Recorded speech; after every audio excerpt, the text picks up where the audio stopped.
Yes, so a little recap about the last in a 3 week series of Things That Matter at Rodolfo Anaya North Valley Library here in Albuquerque. This happened this past Saturday, and the theme was love letters, lockets, and Valentines. And I always remind my participants that when I came up with this theme, I was not thinking of just romantic love. And boy, did they take it away. So we had of everything but romantic love, practically. So we started out with Stella, 8-year-old Stella, who had started, this was her third time, and she was really shy in the beginning, but this time she volunteered to go first.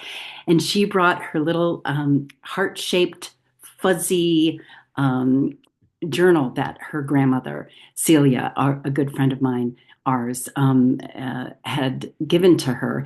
And inside of it, Celia had written a beautiful note to her granddaughter. And her granddaughter insisted that she end up sharing that, reading that story. And of course, she cried. So we started out with grandmother and granddaughter love, and then it worked into, again, a mother and a daughter love as well, with another woman, Sam, and another woman, Sam, ended up talking about a grandmother's friendships with two women, two girls from elementary school, I think, who, right up until her grandmother's death at 93, wrote a beautiful letter talking about how they had promised to be friends forever.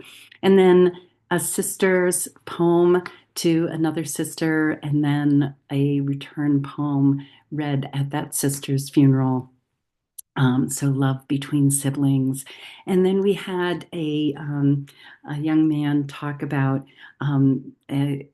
basically a jacket and a pair of boots that he was wearing that were gifts from his ex-wife, who was always so generous. And even though their marriage ended, he was reminded of her generosity and love.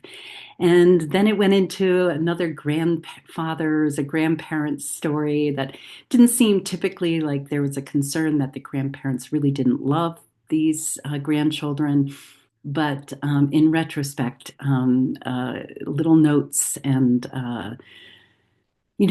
articles sent in the mail, she was able to realize that there was love. And then another woman, that sparked another woman talking about her mom's love of cooking and how that's how she showed her love, and that she wanted to return the favor to an uncle who ended up not being particularly fond of the pie, but including the pie plate into a package and mailing it back to her with a little note saying it was a little tart, but we just added some sugar. So an unusual love story. And that sparked somebody else saying that her father had said, "Go to my dresser and get this for me." And when she went, she noticed a little bowl in the corner of the drawer with all the baby teeth of her and her siblings. And so knowing that he held on to those as a cherished object of his love for his children. And it proceeded to go, me and my wife, of course, shared our love story. And we just, it was just a wonderful, wonderful group of stories about all the different kinds of love. And boy, we need that. I need that for sure. And I just wanted to let you know that on February 13th at 5:30 p.m. Eastern, my new friend Martie with an IE and I are continuing on in our monthly series in the 333 Collective, and it is called A Scavenger Hunt for Your Heart in Your Home, which of course is what people did when they brought in all these things to share this past Saturday. So hopefully you'll join us then. Thanks.